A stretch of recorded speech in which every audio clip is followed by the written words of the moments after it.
Welcome to the Love and the Marriage Squeeze podcast. I'm Enyetia, your host, and today our guest is the lovely Miss Farrah Blakely. Farrah is a certified relationship coach, life coach, and mindfulness practitioner. She transforms the limiting beliefs of her clients to help them achieve their desired relationship and results.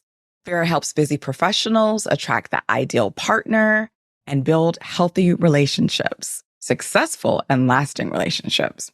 For singles, she is here to guide them to love by optimizing their inner energy for attraction. But if you're in a relationship, Farrah can also help you because she will help you revitalize your inner energy to create sparks in your love life and overcome hindrances. Farrah does all of that. All of that. All of that. She's like the magic relationship coach. So Farrah was here before. For those of you who listened to the podcast, caught our previous episode, Farrah talked about gift giving in the holiday season when it relates to giving to someone that you're newly dating or someone you're in a relationship with. She had some amazing advice for us on what to do and what not to do. And we're going to continue this conversation about the holidays and love and dating and all those good things, because I love the holidays. A lot of people love the holidays. But when you're single, sometimes you don't love the holidays as much because, you want to be hooked up with somebody and you're watching all the movies where people are hooked up and it's the family and the kids and Mr. and Mrs. Claus and everything's perfect during the holidays. But for some of us who are single, maybe we want someone to be with us for the holidays. Maybe we want to be booed up. Now, there are some of us who are single, who are happy being single. I'm one of those people. But, I might want to be booed up too, one year. So we'll see. So, Farrah, you're in a relationship though, right? Yeah. Okay. So Farrah is good. She's got her cuddle buddy for the holidays. She's got someone to watch her favorite holiday movies with. But research shows that the holidays can be very lonely for many of us, right? Whether we're single, whether we're married, a lot of us are lonely during the holidays in different ways. It manifests in different ways because it could be from expectations of what the holidays should be, or, some family members who you want to be around are not there. There are a lot of different things that happen to make some of us feel lonely during the holidays. So are the holidays a good time to begin to sort of shake off some of those holiday blues, by beginning to date someone? I would say probably not.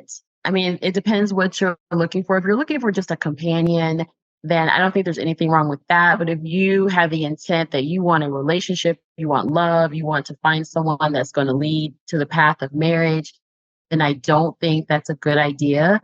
I think that the energy you start with is the energy that you will attract. And so if you are starting from a place where your inner energy is desperation, fear, anxiety, scarcity, because that's what loneliness can create within you, then when you go out to date, that's what you're going to call in, without knowing it. You just do it unconsciously. And then you'll end up with negative partners or partners with toxic traits that can bring havoc to your life. And nobody wants that. No, definitely. Like toxicity. As soon as you said that, I was like, no, stop. You don't want to start the new year like that. That's just, nobody wants to start the new year with some nasty energy. So if that means that we need to spend time with ourselves instead of looking out for other people because we don't want to be desperate in the time of the holidays, I totally get it because, we want healthy relationships. So, but if there are some women who are like, you know what, I hear what Farrah's saying, but I'm going to do my own thing. I'm going to swipe, I'm going to find somebody anyway because I'm not going to these holiday parties by myself. So what kind of advice would you offer women who are looking to date someone new over the holidays? If they're not going to follow your advice, what would be the next piece? If they're not going to follow that advice, then what I would say is do some meditating, some journaling to kind of work your way out of that mood of feeling like lonely and desperate and, anxious. try to, do your best to get out of that energy and into some positive energy, however that may be. Exercise, go out with your girlfriend, go to a spa, treat yourself to a nice Christmas gift, whatever. But just get out of that energy so at least you can start from a more positive ground as your jump off point. And then if you want to get on Tinder, I don't know these dating sites, Bumble, Facebook, whatever, Instagram, whatever it is, at least you can start from a more positive place. And I know sometimes that can be hard to go from a place of feeling lonely or anxious, scared, because it's this time of year, reminds you that you are feeling a certain type of way, to jump up to something positive. But if you can just get to a better place, better than anxious, better than feeling lonely, better than feeling scared, then that's an improvement that you can make to help your dating situation. Yeah, I love that. Just improving where you stand, improving yourself where you stand so that you're in a better situation, better mindset, better perspective to choose better people. So that makes a whole lot of sense. I like that. I like that a lot. So why do you think some people are so eager to try a first date on a holiday? Or first, have you ever tried a first date, like for a holiday party or something like that, where it was a big event and there are high expectations? Have you ever done that? Just taken someone new? I haven't done that. I will say so me and my partner now, our first date did end up being on Valentine's Day, but neither one of us realized it. Whoa. Whoa. So when we made the date, like I wasn't thinking about Valentine's Day. I was actually thinking about that is the day the NBA championship dunk off was. So that was what my concern was, am I going to miss the dunk contest because I'm out on a date with Okay. Yeah. Are you going to miss the dunk contest because you're off on a date? That was the question in your mind. Oh my goodness. That was the question in my mind. So, I think, no, really, with intent to have it on a holiday, no, I have never done that. Accidentally, yes. But if you're going with the intent that, you want to take someone to a Christmas party or whatever, I think you have to understand that it creates just this pressure around you and the date and the situation, even without, it's like invisible pressure. You're not physically adding the pressure, but this pressure is there because they're going to get introduced. How do you introduce them? What do you say? Are they comfortable with the way you introduce them? You know what I mean? Like just in that simple task, when you walk into the Christmas party, you're like, hey, this is who is this? Like, what are they? What do you say? Right. Who are they? Right. Absolutely. And that's what I think, when people do this, what do you say? This is just my friend. This is a new acquaintance. This is my holiday bae, Yeah, that's your holiday bae. If you are comfortable with that and you're totally fine with it and you understand, this is just for the holidays because this is how I feel right now. Come January 2nd, I will evaluate, if we need to continue this or not. Fine. But I would say for most people, it's difficult and it adds a lot of pressure if you're trying to make a first date on a holiday like Christmas, Thanksgiving, New Year's. It's a lot of pressure. It is. It's tons of pressure. And I know some single people might want to show up with someone because they don't want to be asked by their families that question. You still single, or when are you getting married? And so maybe they might just show up with somebody to play the part, because there's a lot of pressure on single women sometimes to find someone, to get married, to have kids. And it's a lot, I think, especially during the holidays, if you're around people who have those expectations for you, as well as, and if you want those things, as well as being around your family, other family members, your siblings, cousins who may have those things, and that you see that and you're like, I'm kind of left out of this equation. Yeah, and it's totally understandable. But I think that's a part of being authentic to who you are in your life. how you're living. And there's nothing wrong with being single and without kids. I think it's a wonderful thing. And let me tell you something, there are a lot of people that are married with children and, have a family that are miserable. So the divorce rate is 56%, right? 56%. Wow. So that's just the people that physically go through with the divorce and have the courage to say, like, I don't want to do this anymore. But then you take into account the rest of the couples that are together, that are staying together because they're too scared to take that step. They rather just be miserable, but together. So now you can increase that number even just by 10%. That's 66% of couples. That's a lot of people. It is. It's a lot of unhappy people. A lot of unhappy people. So for if sure. you are happy in your single life, enjoy that, embrace that. Because the holidays are, a week here and a couple of days here, and then it's back to regular life, So don't ruin your life for a holiday boo. Just because your family's going to ask some questions. Right. Absolutely. That holiday boo. It's so funny because like my family, we usually get together Christmas Eve. We have a great time. I'm there with my brother and nieces and nephews and little cousins and, aunts and all of that. And so we have just a really good time. I'm the single one, except for the older people in the family now, like the older children who are starting to get old enough to get married. And I remember one year I brought a friend to the Christmas party, and this was just a friend, right? And he's a friend who's a little bit wonky, right? He's a little different. He's a little wacky. And I knew that, but I'm like, hey, just come. He had nothing to do. I'm like, just come. My family's cool. You'll have a great time. Yeah. And so I brought him, and he was his normal wacky self. My family, they're their normal selves, and we all had a good time.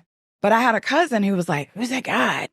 And it was just that moment of bringing someone new into the family and seeing how people reacted and seeing how he reacted to the family. And so I'm wondering, the holidays, can provide us a really up close look at relationships with your loved ones, how you get along, your traditions, how you celebrate, how your culture weaves into, your family and your way of celebrating.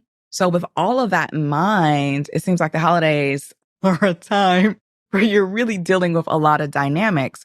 What is the best way to kind of introduce your family to a new person if you do indeed have someone that you think is kind of special and you want to introduce them to the family?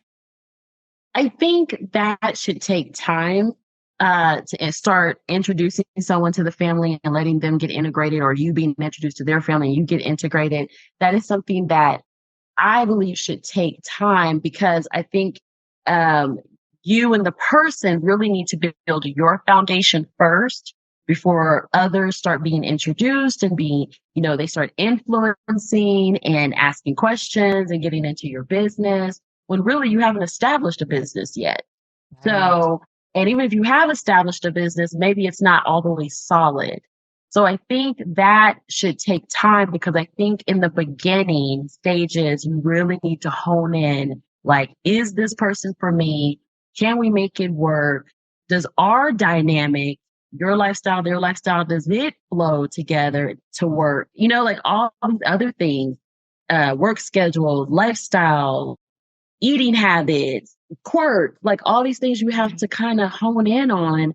And then to add in family on top of that, like right in the beginning, that's too much. Like you're asking for trouble. You're asking for family drama. Yeah. There'll be a plate of potato salad turned over somewhere or something. Like there's going to be some drama with that. Yeah, absolutely. And it's not just for like Christmas holidays or like, the end of the year holidays. It's like, it could be any holiday. Like I said, Valentine's Day is another one that can bring a lot of pressure. If you meet someone right away, and let's say Valentine's, happens in a week or two later, I think like I wasn't expecting anything from the guy I met.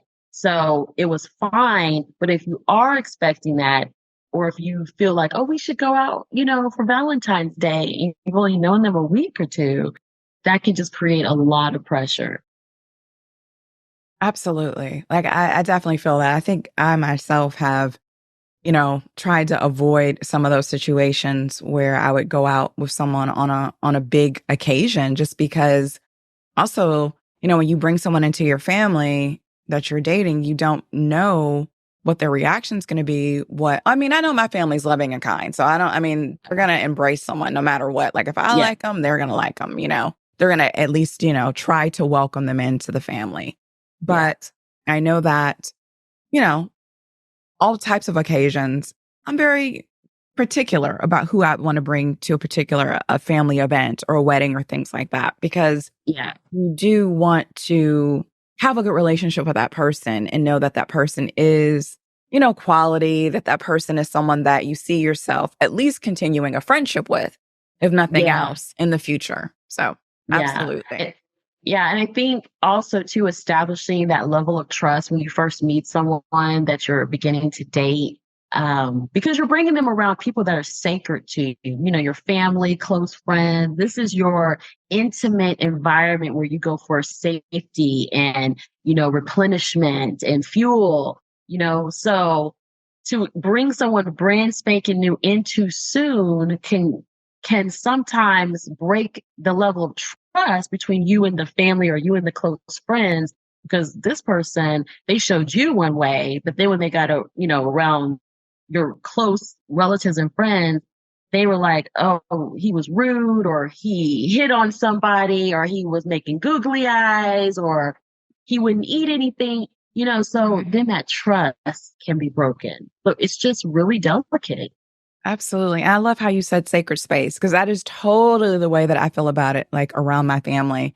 It is sacred space. And there aren't many people who allow into that sacred space with my Yeah. family. Like if I invite you into my sacred space with my family, I already consider you a close friend, someone that you're going to be a lifetime friend. There's a lifetime connection.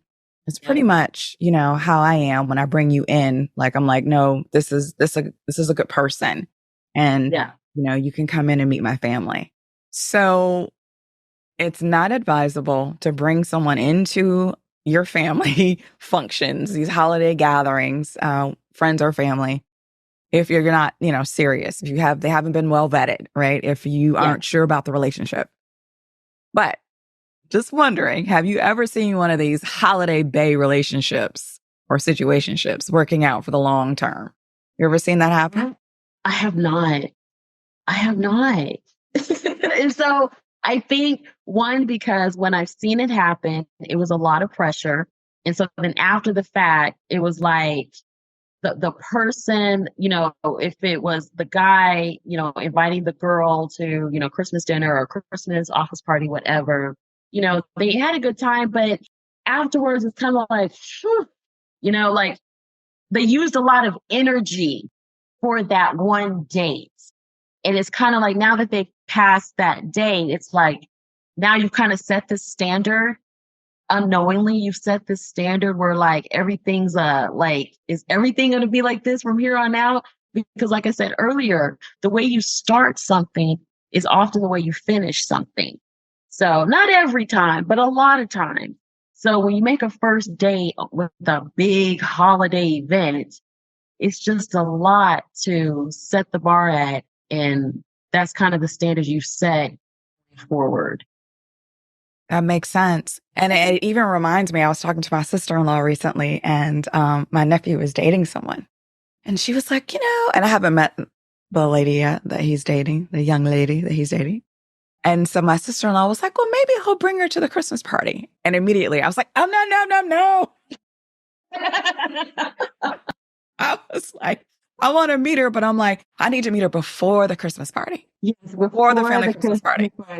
I'm like, it's too much. It's too much. I'm like, I'm not going to be able to walking in there and meeting on the Christmas Eve family party. I'm like, it's going to be too much. I need to meet her beforehand, with Yes. less stress, less pressure, Yeah, and see, it's stress and pressure for the family members too, because they're like, oh, well, somebody's new coming. We have to be on our best behavior, and I have to make something special. And right.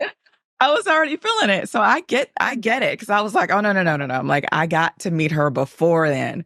I'm like, it's just going to be too much pressure to meet her on that very day with everything else going on. I was wanting to have like the perfect Christmas and just being together. I'm like, I got to meet her beforehand. Yes. I have one lady that had her first date on New Year's Eve. And so her and the guy, they went to a New Year's Eve party.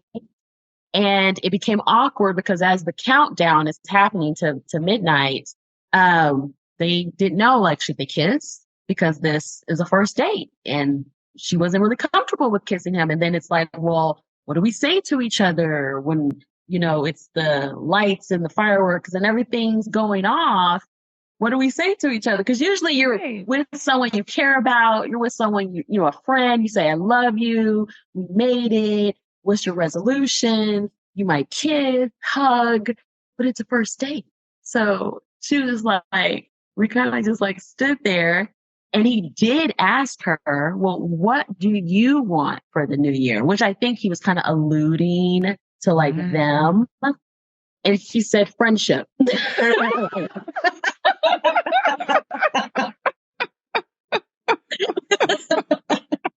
Well, if he didn't know before, he knew in that very moment. Yeah. At the top of the new year, like she just started his new year off on a high note. Right? So like, situations like that, I'm like, yeah, just try to avoid that if you can.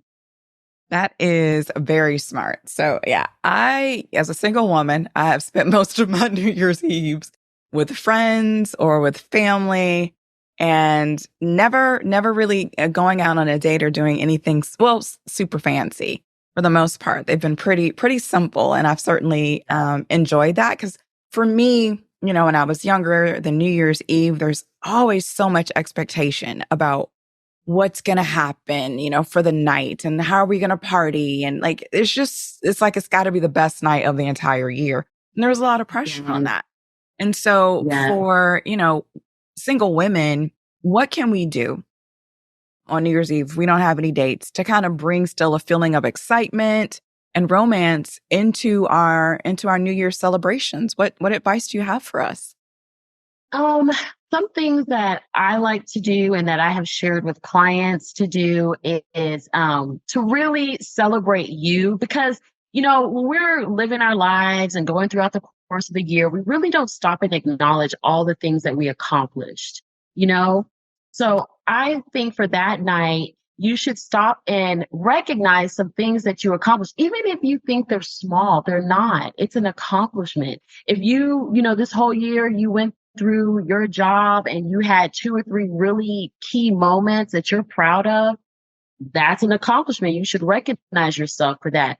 Have a glass of champagne, get your favorite chocolate or favorite food, and actually treat yourself to something really nice for New Year's Eve. If it's a bubble bath, if it's watching your favorite movie and ordering takeout, if it's wearing your favorite jammies and listening to music, if it's karaoke, whatever it is, even if you want to have like your girls over and just, we're going to talk about everything we accomplished this year and what we want to do next year.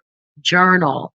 There's so many ways to celebrate yourself at the end of the year that I don't even think going to New Year's Eve party really celebrates you as the individual for what you've done throughout the year. So I think, yeah. And we just don't do it enough, in my opinion, you do a lot every day that you really just kind of brush off and, don't take acknowledgement of. But I think just celebrating yourself at the end of the year and spending that money on you, whatever, instead of a new dress to go out, instead of a ticket to get into a club, spend that money on something beautiful for you. Oh, I love that, Farrah. That is such great advice. I never you've totally transformed my idea of New Year's Eve. It's now become like my birthday. Yeah. Like that is what it's going to be. You were telling me celebrate you. It's your birthday. You made it through the year. Celebrate your accomplishments. I love that because, and now I think we, a lot of us, think about reflection or needing to reflect or actually reflecting at the end of the year.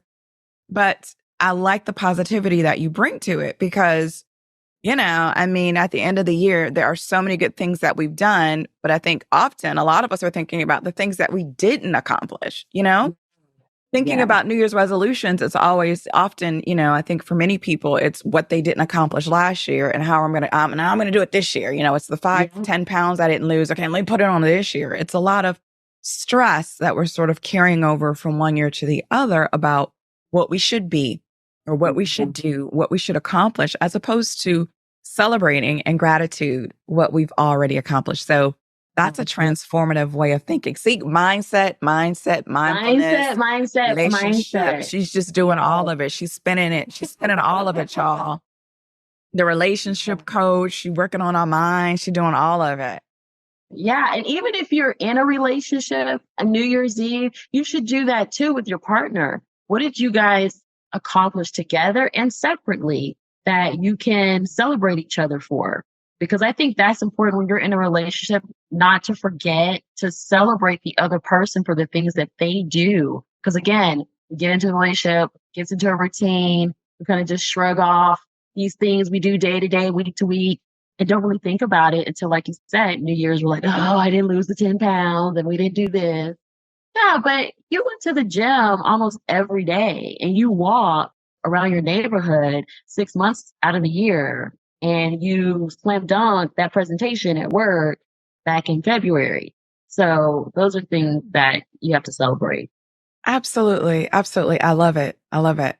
And so celebrating the good and then with an eye toward the future.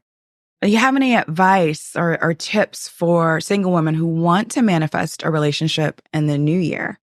I do. So one of the things that I have had my clients do when they want to manifest a partner in the new year is that on New Year's Eve or New Year's Day, they are to say goodbye to whatever they are letting go of. So whatever it was that they felt held them back in that year from finding the right partner. Maybe you were caught up in a relationship that was toxic and negative. Maybe you worked too much. Maybe you didn't feel good about your body or your situation, your finances, whatever it was.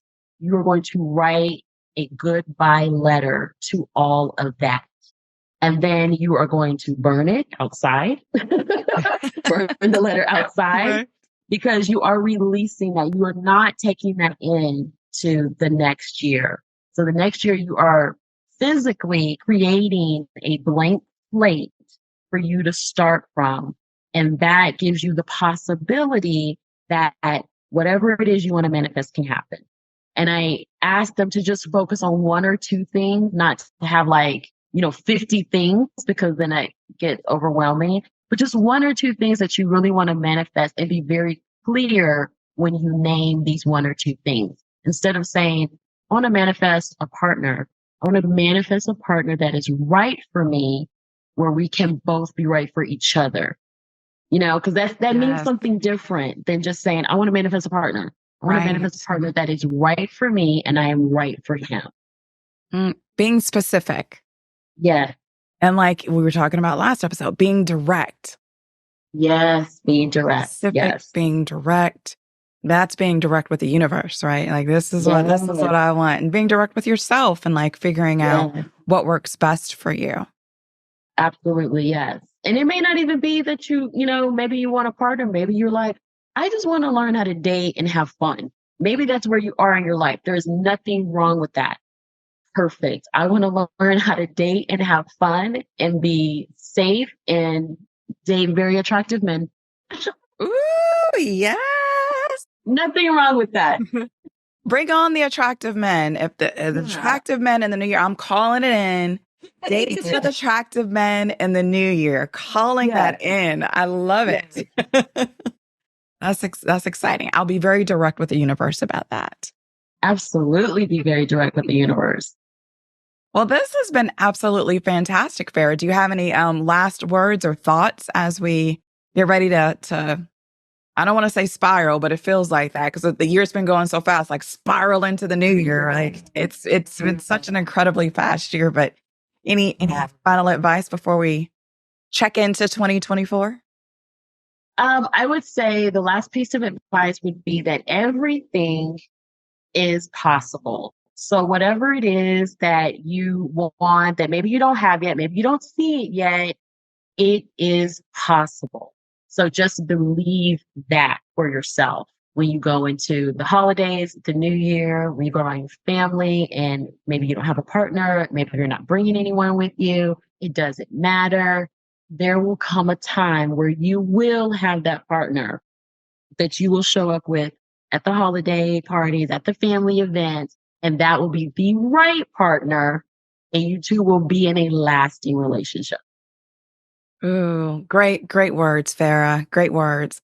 I appreciate you. And I'm so happy that you were a guest for us, just giving out all the nuggets, the wisdom. And I want to wish you a very happy and blessed 2024. Thank you. Yeah. So I'm sure it'll be a great year for you because you've got a great mind, all that positivity, all that manifesting mindset.